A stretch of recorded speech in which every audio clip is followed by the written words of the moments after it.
Here, ons kon nou materiële gawes vir U teruggee wat U in elk geval in die eerste plek vir ons gegee het. Nou bid ek van U, gee vir ons ook die geestelike gawes wat ons in die wêreld daar buite kan gaan uitdeel. Liefde, vrede, vriendelikheid. Want dis alleen deur U krag, Heilige Gees, dat ons dit kan doen. Help ons dan nou wanneer ons die skrif lees, daaroor nadink en dit bedink. Help ons om iets saam te neem vir die dag van môre. In Jesus se naam alleen. Amen. Ons teksvers waarop ek gaan konsentreer vanoggend is Romeine 12 vers 9 tot 21. Ekskuus, is nie 31, is 21. Romeine 12. Ek gaan ook verwys na Matteus 4, die versoeking van Jesus, en dan Matteus 18. Enkele verse net daarso, wat ek dan net vir ons wil uitlig, maar ek gaan dit nie lees nie. Ek wil konsentreer op Romeine 12 vers 9. Die liefde moet opreg wees, verafskuw wat sleg is, hou vas aan wat goed is. Betoon hartlike broederliefde teenoor mekaar, bewys eerbied teenoor mekaar. Let weer op die woorde, mekaar. En wees mekaar daarin tot voorbeeld. Moenie in julle toewyding verslap nie. Bly altyd geesdriftig, dien die Here. Verbly julle in die hoop, staan vas in verdrukking, volhard in gebed. Help die medegelowiges in hulle nood en lê julle toe op gasvryheid. Seën julle vervolgers, ja, seën hulle, moet hulle nie vervloek nie. Julle hoor die Here Jesus daar. Wees bly saam met die wat bly is en treur saam met die wat treur. Wees eensgesind onder mekaar. Moenie hooghartig wees nie, maar skaar julle by die nederiges. Moenie eiewys wees nie. Hoor my ma praat. Moenie kwaad met kwaad vergeld nie.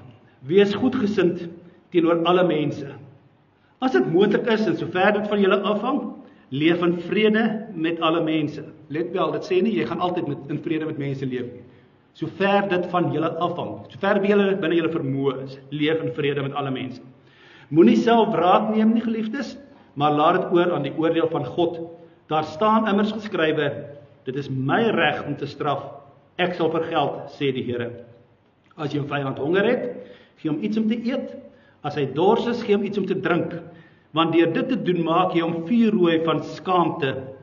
Moet jou nie deur die kwaad laat oorwin nie, maar oorwin die kwaad deur die goeie. Ek moet net hê, so enkele dinge wat ek nie in my preek gaan aanspreek nie. Jy moet kyk by vers 9, opregtheid, aan die einde oorwinning, die goeie moet die kwaad oorwin. Dit baken hierdie gedeelte waaroor ons gaan dink, bietjie af, dan nou kan kom by Matteus 4, as julle onthou, die Here Jesus word daar weggelei na sy doop, na die woestyn toe, vir 40 dae en 40 nagte, het hy niks geëet nie, en die duiwel kom dan, en hy sê vir die Here, dis nou maklik, maak van die klippe brood, want die klippe daar lyk rond, lyk soos hamburger patties, hamburger broodjies.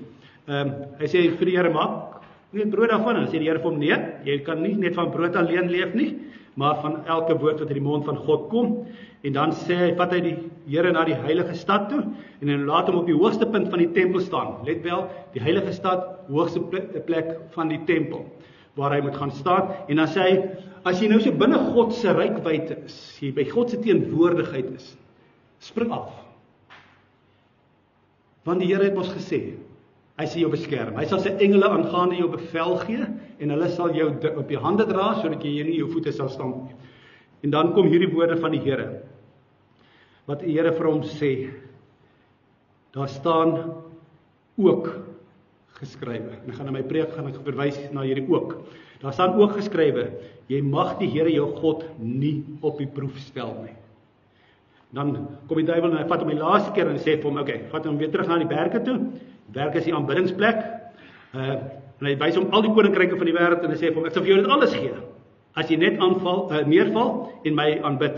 En dan sê Jesus dat hy vir hom, gaan weg Satan, maar daar staan geskrywe, die Here jou God moet jy aanbid en hom alleen dien. Let wel die twee speling. Jy moet hom alleen aanbid en dien. Die innerlike en die uiterlike. En dan as ek kan kom by Matteus 18, Jesus is besig met 'n gesprek oor vergifnis. En die van julle wat op die Facebook en goed daar het gesien het van die gereformeerde kerk, dis 'n baie moeilike saak, waar die gereformeerde kerk vir die man 'n brief gestuur het om te sê, luister, vir 3 jaar was jy nou in die kerk. Jy moet nou begin 'n plan maak wat gaan gebeur, en ek dink die ding word verskriklik sleg hanteer deur sommige lesers op die Facebook. Maar die Here kom en hy praat hier oor vergifnis, en hy sê vir hulle, as jy jou broer verkeerd in jou optree, gaan wys hom tereg een kant, en dan kom Petrus en hy sê vir die Here Jesus, hoeveel keer moet ek my broer vergewe? Hoeveel keer moet ek hom vergewe as hy elke keer kom en self dieselfde goeders oor en oor doen? Nie net altyd oor en oor doen, nie ook verskillende goeders doen, net om my kwaad te maak en my vergifnis te kom soek, en elke keer kom sê, ag ekskuus, ek het dit nie bedoel nie. Hoeveel keer moet ek hom vergewe? En dan vertel die Here die gelykenis van die man wat vir die koning miljoene rande se skuld rande geskuld het. En hy kon dit nie betaal nie. Die koning sê toe, okay, dan is daar nou maar net geen ander manier nie. Gooi jou in die tronk, verkoop jou vrou en jou kinders as slawe, en kyk wat kan ek terugkry uit wat jy van my gesteel het. En dan val die man voor die koning neer, wat eintlik vir God teenwoordig hier, en hy sê, nee maar, vergewe my net, ek sal regtig alles probeer om my skuld weer terug te betaal. Dan word hy gee 'n voorneme van verandering. Maar dit gebeur natuurlik nou nie. Die koning kry hom jammer, die koning skryf sy skuld af. So lekker as jy 'n koning is, as jy baie geld het, kan jy 'n paar miljoen gaan die saak maak. Maar as die man na buite toe kom, dan loop hy een van sy mede-amptenare raak, wat hom 'n paar rand geskuld het. En hoor aggressief raak hy. Hy het hom gegryp, hy het hom gewurg en hy het hom gedreig. Betaal wat jy my skuld. Wat doen hierdie mede-amptenaar? Hy doen presies dieselfde. Hy val voor hom neer en hy pleit vir uitstel. Maar dan hierdie man wat nou net die koning se vergifnis beleef het, sê nee. En hy laat die man in die tronk gooi, en dan ken julle die verhaal hoe die Here dan, of die koning dan die man daarvan te hore kom en vir hom sê, maar luister, ek het al jou skuld afgeskryf, jy moes soortgelyk gedoen het, dis mos wat jy nou daarbo gesê het, ek sal nie alles terugbetaal, en ek sal daar sal verandering by my wees, jy moes jou mede-amptenaar ook jammer gekry het, soos ek jou jammer gekry het. En dan word daar geskrywe, die koning was woedend, en die woord wat daar gebruik word is, hy was briesend, hy was ongelooflik kwaad gewees toe dit gebeur het. Vergifnis en vergif het albei dieselfde stam, gee. En dit beteken dat hierdie twee woorde kan baie naby, semanties, betekenisgewys, baie naby aan mekaar. Die Strong's konkordansie wys uit dat die woordjie vir vergifnis is eintlik 'n intensiewe vorm van weggee, van ontslae raak van iets. En dit beteken dat iets wat jou kan vergif, moet jy van ontslae raak. En onvergifnis kan jou vergif. En daarvoor moet jy daarvan ontslae raak. Dat is die staaltjie wat vertel word van Churchill, dat 'n vrou hom eendag raak geloop en het hom gesê, as ek jou vrou was, het ek vir jou gif gegee om te drink. Churchill het nie op sy mond geval nie, julle weet mos, en hy het gesê, as ek jou man was, het ek dit gedrink.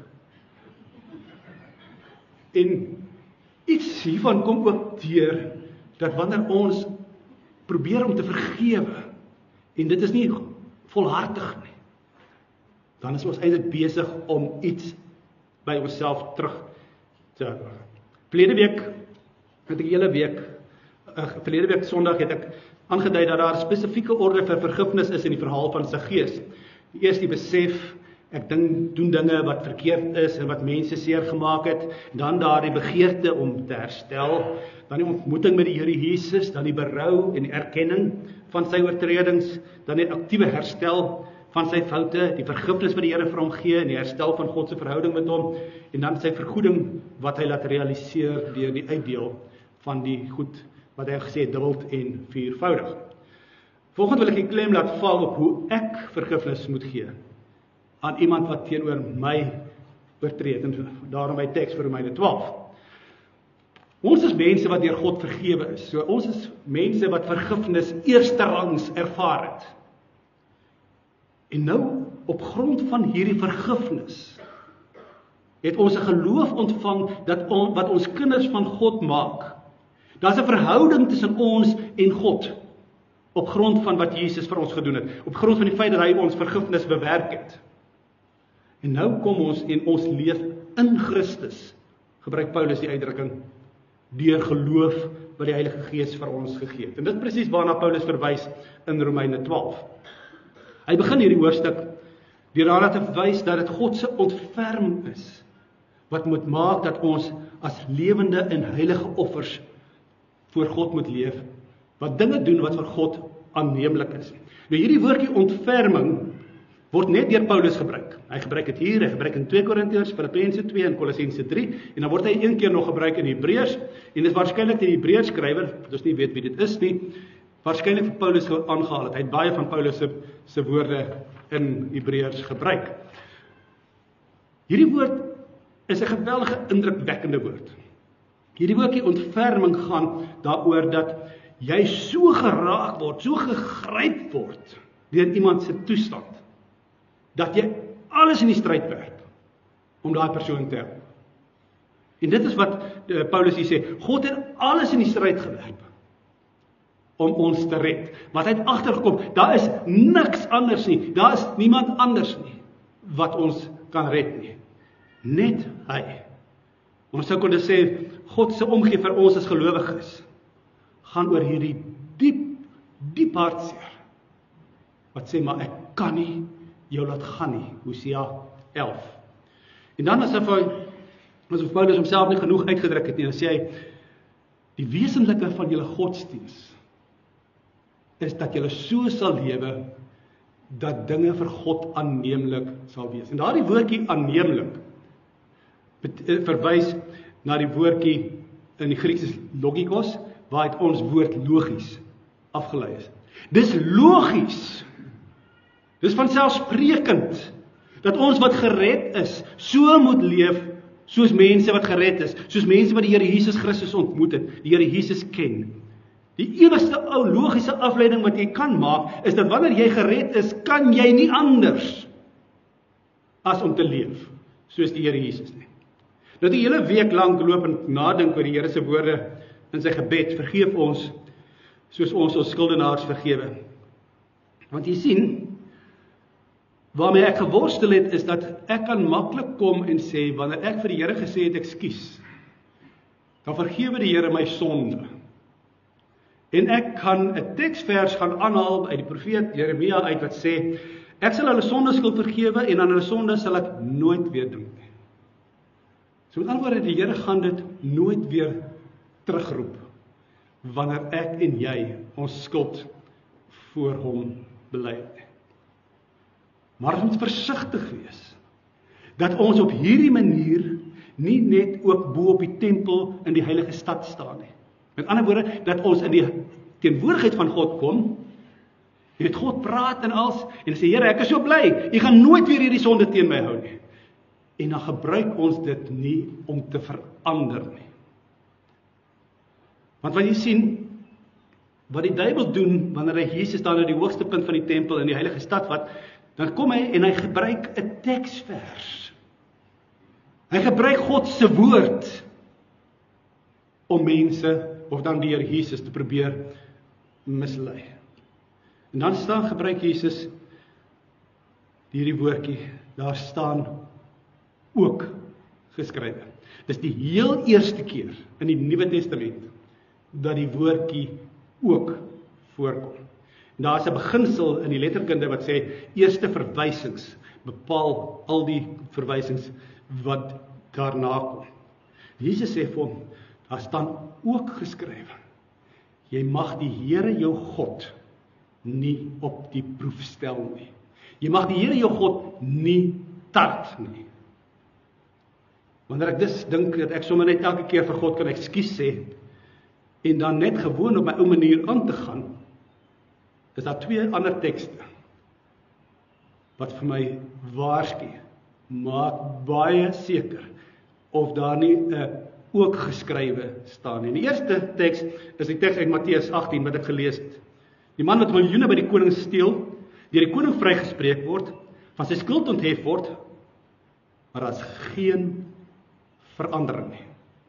Daar gebeur niks in hierdie persoon nie.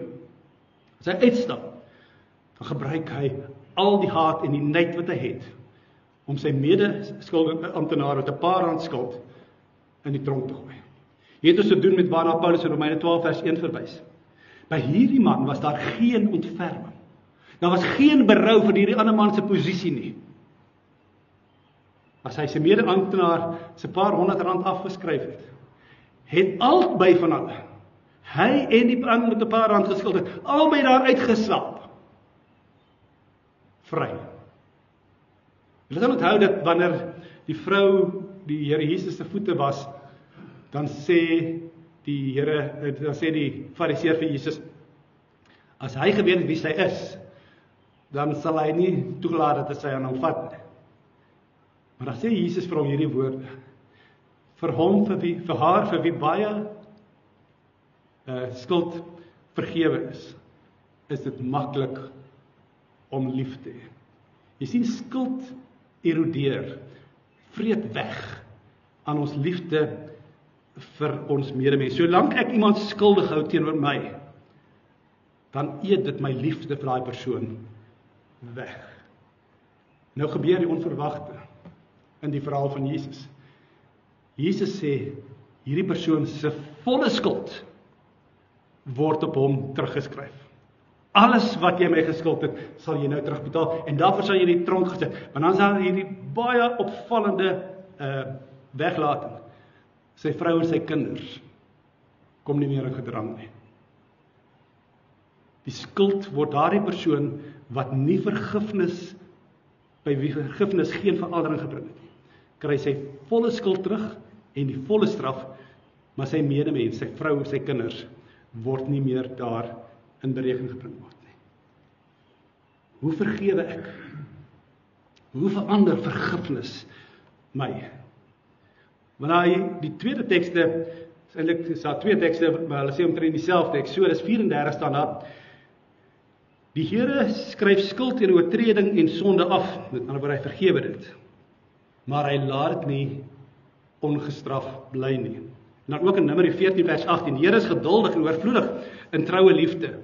Hy skeld sonde skuld en oortreding kwyt, maar laat beslis niks ongestraf bly nie.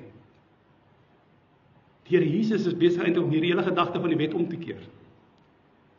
Jesus sê God straf.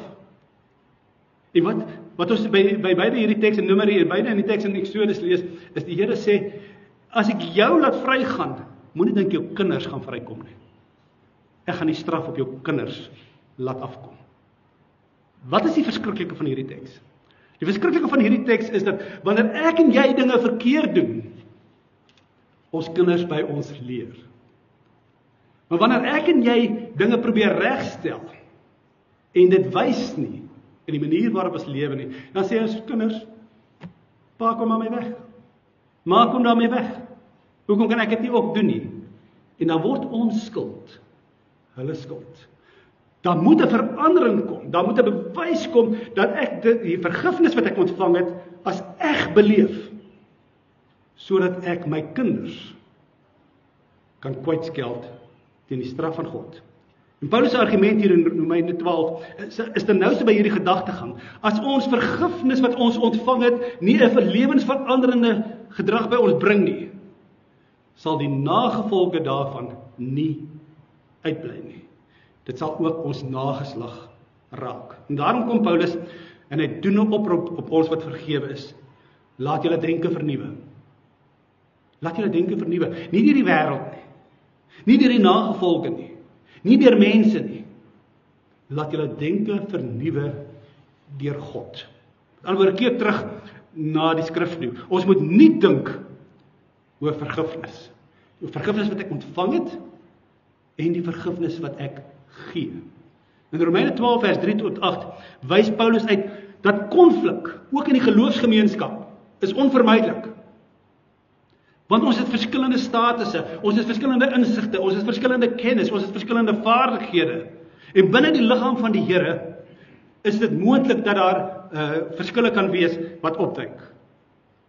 En ek het dit die afgelope tyd intens ervaar binne die geloofsgemeenskap met die oorlog tussen Hamas en Israel. Dat gelowiges wat in die Here Jesus glo, mekaar aangevat het oor hierdie twee strydende partye. En mag die Here gee dat al daardie Israelies vandag dan nou vrygelaat word op hierdie dag soos wat daar gereël is. Maar verandering is 'n wesenlike deel van ons bestaan. Ons wêreld is aan verander. Ons land is aan die verander. Ons gemeenskap in Tsanin is aan die verander. Ons hier in Tsanin, Wolkberg gemeente, is aan die verander. Ons sal moet begin dink, hoe gaan ons hierdie verandering bestuur? Hoe gaan ons dit hanteer? Ek en Maggie moet anders te dink oor ons emeritaat na die einde van die jaar. Hoe gaan ons maak? Dit vra van ons almal, hoe gemaak in hierdie verandering waarin ek is? Ek wat vergifnis ontvang het, Heer, hoe kan ek lewe? En dan kom Paulus in ons geleesde gedeelte in vers 9 en 10, dan sê hy, jou vertrekpunt moet die liefde wees. Die woordjie wat hy gebruik is agape, julle ken dit almal. Laat hierdie liefde, hierdie agape liefde, ongeveins wees. Nou Paulus gebruik die woordjie agape as sy vertrekpunt in al sy briewe, maar hy pas dit verskillend toe binne die verskillende briewe. Maar oor een ding is Paulus oortuig. Agape, liefde, is net van God af moontlik. Niemand anders kan vir ons daardie liefde gee, as net God nie. En daarom, as Johannes oor dit gebruik Johannes die twee woorde vir liefde in Grieks, philein en agape, gebruik hy dit deur mekaar, vir hom is dit nie saak nie. Maar by Paulus, as hy oor die liefde praat, 1 Korintiërs 13 praat, dan sê hy, dis die liefde wat God gee, wat lewensveranderend is, wat 'n genadegawe is, dit verbind ons direk aan God. So leer Johannes ons selfs in 1 Johannes 4. Daar word dikwels vir ons gesê dat ons na God se beeld geskape is, omdat ons kan onderskei tussen goed en kwaad. En ek dink by vergifnis, wanneer ek vergifnis moet gee, moet ek dalk vra, maar is hierdie vergifnis wat ek gaan toestaan, is dit ten goeie of ten kwade van die party? Want as iemand net kort by jou kom en vir jou sê, ekskuus, is dit die moeite werd om so 'n persoon te vergewe? Is dit goed om so 'n persoon te vergewe? Ek worstel met daai vraag. Ek het nie antwoord daarop nie. Here Jesus sê vir my 70 maal 7 keer. Aan die ander woorde, op 'n stadium moet ek by die punt kom waar ek sê, ek vergewe jou, maar nou los ek jou in God se hande. Nou is dit God wat moet oordeel oor jou. Ek dink egter dat dit nie ons rede is wat ons na die beeld van God wat die beeld van God in ons is nie. Ek dink wat die beeld van God in ons is sy liefde. En die manier waarop ons sy liefde uitleef, hierdie agape liefde. Dit gaan vir my daaroor dat wanneer ons soos God liefhet, dan word ons onderskeidingsvermoë tussen goed en kwaad al hoe beter. Hoe meer ek kan lief hê, hoe meer lyk ek soos God. Want hoe meer ek God se liefde het, hoe meer kan ek sê, weet jy, hierdie is 'n nee. Weet jy, hierdie is 'n ja. Weet jy, hierdie is, kom ons wag eers 'n bietjie. Iemand het onlangs geskryf en dit was my vreeslik mooi. As jy wil seker maak wat is God se antwoord, kyk of daar 'n oop deur is, want dan sê die Here vir jou, gaan vir dit. As God 'n venster oopmaak, dan sê hy vir jou, kyk eers bietjie mooi. Kyk eers, is dit regtig wat jy wil hê? As daar nie 'n deur of 'n venster oop is, dan sê hy vir jou, gaan sit op jou bas en studeer. Gaan leer meer. Dit is my verskriklike mooi verduideliking van hoe ons kan probeer om God se woorde en sy praat met ons te verstaan. En ek glo dit is alleen moontlik wanneer ons in die Here Jesus is. Want Jesus is die volmaakte liefde van God. Jesus, ons is in Jesus, en in Romeine 5 sê Paulus vir ons, God het die Heilige Gees in ons gestort, en dis deur die Heilige Gees wat ons kan oortuig dat ons binne in die Here Jesus is. Niks anders op aarde nie. Wanneer ons wil vergewe, moet ons alles in ons gebruik wat ons weet van die Here Jesus. Want as ons nie vergewe nie, is ons besig om die Here Jesus te na te kom. Is ons besig om 'n streep te trek. Het een van die kommentare geskryf, wanneer ek nie vergewe nie, en Jesus sou vergewe het, is ek besig om Jesus opnuut te kruisig. God word openbaar in ons lewens, wanneer ons soos Jesus lewe. Hoe gemaak dan nou met my vyand? En vergifnis teenoor my vyand? In vers 17, vers 19 tot 21, eintlik meer, kom Paulus en hy sê, moenie self wraak neem nie.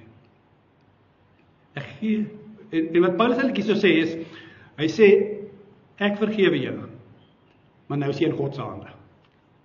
Nou moet jy na hom toe rapporteer. Die vraag natuurlik vir my was, hoe het Jesus sy mense rondom hom hanteer? Sy vyande en sy vriende. So as kyk na die 12, wat saam met Jesus was elke dag, het hulle altyd met liefde hanteer. Julle moet mekaar lief hê soos ek julle lief gehad het, skryf in Johannes 13. En wie sluit hierdie groep in? Dit sluit in die voorbarige lonaar Petrus, die twyfelende Thomas, die verraaier Judas, en die hele lot wat weghardloop, wanneer Jesus hulle die nodigste het. Ek is van mening dat enige skeuring in die kerk, enige skeuring binne die kerk, die heilige algemene Christelike kerk, kom van die duiwel self. Die skrif leer ons ook hoe Jesus teenoor sy vyande opgetree het. En die beste beeld wat ek kan kry oor hoe Jesus teenoor sy vyande opgetree het, is wanneer Jesus sy eerste woorde aan die kruis is, Vader, vergeef hulle, hulle weet nie wat hulle doen nie. Jesus vat al daai mense se skuld op hom. En wanneer ek en jy dus dink oor vergifnis, mag dit nie net vergifnis wees vir diegene wat ons van hou nie, die mense wat ons vergewe het nie, maar ook vir diegene wat ons aktief teenstaan, die mense wat ons skuld en dit nie kan terugbetaal nie. Dis die mense wat ons moet vergewe. En laat ek jou vertel, dis moeilik. Dis bitter moeilik. Maar dit bring my by 'n paar praktiese riglyne wat Paulus vir ons hier gee by vergifnis. Hy sê in die eerste plek moet dit gaan oor broederliefde. Nou as jy gaan kyk, sê jy agterkom dat Paulus aan die begin praat, hy sê ons begin by die huis van die Here. Begin by die medegelowiges. Vir hulle moet jy vergewe. Jy moet leef soos broers in die huis. Ek het groot geword dat ons was 3 broers. As jy fout gehad en probleme met mekaar gehad het, jy het uitgesorteer. Op watter manier ook al. Maar jy sou nooit mekaar verdeel nie. Wanneer 'n buitevyand kom, dan staan ons by mekaar. Gelowiges behoort dit te doen. Wanneer die vyand van buite af kom, om te probeer om ons een heilige algemene Christelike kerk op te breek, moet ons dit met hand en tand teenstaan. En Paulus kom hier so en hy sê die kern van vergifnis is dat ons geesdriftig moet lewe. En ek wil geesdriftig met 'n hoofletter G skryf. Ons moet lewe soos mense wat deur die Heilige Gees beheer word, mense wie se hele verstand, se denke vernuwe word deur die Gees van God. Hy sê dit moet gedoen word met blydskap, standvastigheid, gebed. Dis die manier waarop ons moet uitleef teenoor mekaar.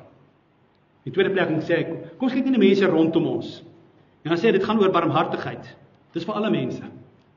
Ons behoort 'n hart te hê vir alle mense in hulle situasies. Dit beteken nie ek as gevolg van my jammer te vir hulle, ek gaan vir hulle sê, okay, volhard, nou maar daar nie. Ek is jammer, ek sal vir jou sorg nie. As 'n pragtige verhaal wat Friedman geskryf het, wat vertel van 'n man wat oor 'n brug stap of na die brug toe stap. Hy het 'n tou om sy middellyf vasgemaak en toe wag hy tot daar iemand bykom. Toe sê hy vir die ander, hier is die punt van die tou, hou vas, ek gaan nou hier oorspring. En die ou sê vir hom, jy kan nie dit doen nie. Hy sê ja, ek wil dit doen. En hy spring oor en die ou moet vashou, gryp, en probeer om te keer dat die man nie om te pletter val daaronder nie. En dan kom die man en sê, skree hy van bo af, jy moet my help, jy raak te swaar, ek kan jou nie aanhou dra nie. Dan kom 'n tyd wanneer jy my moet help. Die man sê, nee, as jy my laat los, gaan ek hier onder te pletter val, en dit gaan jou skuld wees. Hy speel op die man se gevoel, en die man sê vir hom, jy moet my help, ek sal hierdie kan trek, kom jy, klim op teen hierdie tou, dan help ek jou weer oor die rede. Nee, ek is in jou hande, jy moet vir my sorg.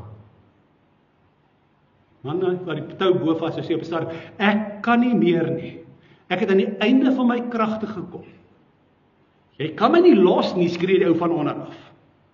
Dan is dit jou skuld dat ek seer kry, dat ek doodgaan. Die man van bo af sê, dan moet jy nou kies. Of jy help my en klim boontoe, of ek los die tou. Die man onder sê, ek gaan niks doen nie. Toe sê die man bo, dan gee ek jou sin. En hy los die tou. Wie was skuldig? Ek dink die man wat bo gestaan het sy hele lewe lank aan hierdie ding gedink, hierdie verhaal gedink. Ons barmhartigheid vir mense rondom ons het grense.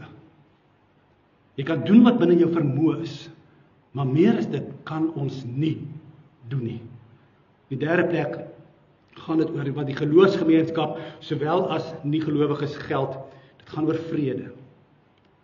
Vrede wat spruit uit ons geloof, nie weens 'n gebrek aan konflik nie, maar dat ons binne die konflik, binne die verskille met mekaar, die liefde van God kan herken en daaruit gaan leef. God se liefde vir ons en ons medemens.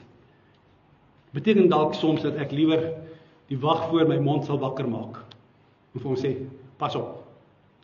Dit beteken dalk dat ek by die punt sal kom dat ek liewer sal stil bly as sal praat. Liewer sal wegloop as om my laat te verlei. Want jy sien, in die laaste plek in vers 19, daar's 'n diepte dimensie aan vergifnis wat ons nie uit die oë moet verloor nie. Vergifnis bevry nie net die een wat vergewe word nie. Vergifnis bevry ook die een wat vergewe. In die Joodse denke gebeur dit so, wanneer iemand kom en vir jou gaan sê, vergewe my, en jy sê nee, vir watter rede ook al, dan word die skuld van jou skuldenaar oorgedra na God se boeke toe. Die man, ons kry dit terug in Matteus 18, die man kom en hy sê, maar ek het vir jou gesê, ekskuus, jy wil dit nie aanvaar nie, nou gaan die skuld na God toe. Nou word dit 'n saak tussen my en God, wanneer ek onvergewensgesind is. En dit is presies waaroor die Jode nou gepraat het nou met Rosh Hashanah en Yom Kippur, is wanneer hierdie boeke oopgemaak word, gesê, maar wat is die skuld wat ek het? Watter mense het ek nie vergewe nie, wat ek moes vergewe het, wat my gevra daarvoor? Paulus kom en hy gebruik hierso Deuteronomium 32 vers 35 en vers 19, wat sê, as die skrif sê, dis my reg om te straf, sê die Here, ek sal vergeld. Moenie wraak neem nie. Moenie wraak neem nie. Gee dit vir die Here. Want Paulus het reeds in die hele Romeine 1 tot 11, het Paulus hierdie hele argument gehad, dat God het na ons toe gekom in Jesus Christus, hy het die geregtigheid bevorder deur die kruis. En die kruis is die plek waar wraak en genade saamkom. So met ander woorde, wanneer ek vergewe, moet ek vergewe soos Jesus. Of anderster is dit nie vergifnis nie. Daarom sê Paulus, gee plek vir die toorn. Wees kwaad daaroor. Brom daaroor, grom daaroor. Maar ek mag dit nooit uitstel nie. Dis so 'n instemming met Jesus se gebed in die tuin van Getsemane. Nie my wil nie, maar u wil geskied. Jesus se gebed, daar is nie 'n gebed van magteloosheid nie. Jesus se gebed is die gebed van een wat weet waar kom my krag vandaan. Ek verwys dit na hoër gesag toe. Ek gee dit nou oor vir God. Origenes het geskrywe, die gees wat bly wraak soek, krap sy wonde voortdurend oop. En daarmee verwys hy, dat ek iemand het my dalk vergoed, vir wat hy verkeerd gedoen het. Hy het my terugbetaal, sy skuld afbetaal. maar ek kan net nie ontslaa raak van hierdie persoon in my hart nie. Om die saak aan God oor te gee, beteken nie niks doen nie. Dit beteken dat ek my kan beroep op God. En daarvoor is daar genoeg psalms wat jy kan gebruik. Psalm 22, Psalm 36, Psalm 58, kan nog 'n paar aanhaal. Wat juis wys, hoe kan ons woede, hartseer, vernedering gebruik, om die skade wat ons gelei het, deur iemand te kan hanteer. Om vir God te gee, maak my nie passief nie. Wanneer God my vergewe het, en ek stap uit na die wêreld toe, dan sê God, onthou die ou wat jou gaan ontmoet, wat jou skuld. Tree op, soos ek. Dan in vers 21, kom hy dan juis met hierdie samevatting, oorwin die kwaad met die goeie. 'n Lewe in geloof is soos 'n lewe van Jesus. Dit vloei voort uit God se genade uit. En ek en jy, ons het vergifnis ontvang. Ons het nie daarvoor gewerk nie. Ons het dit nie verdien nie. Ons het dit ontvang as 'n gawe van God af. Kom ons gebruik dit om God soos God te lewe. Mag God ons daarmee help. Amen. Here, U ken die seer en die woede in ons lewens. U sien die onreg wat ons lewens beskadig. Ons bring dit vanoggend eerlik na U toe. Dit maak ons bitter en dit wil ons laat terugslaan. Maar vanoggend kies ons opnuut om nie selfregter te speel nie. Aan U kom die wraak toe. U sal reg doen. Vorm ons harte, Here, ontzag vir U geregtigheid, medelee vir ons teenstanders en die wil tot herstel waar herstel moontlik is. Gee ons wysheid om reg op te tree en reg te kies, om vrede na te jaag in ons navolging van Jesus Christus. Heilige Gees, sonder U sal ons dit nie reg kry nie. Hou daarom ons hand vas, tot eer van die Vader. Amen.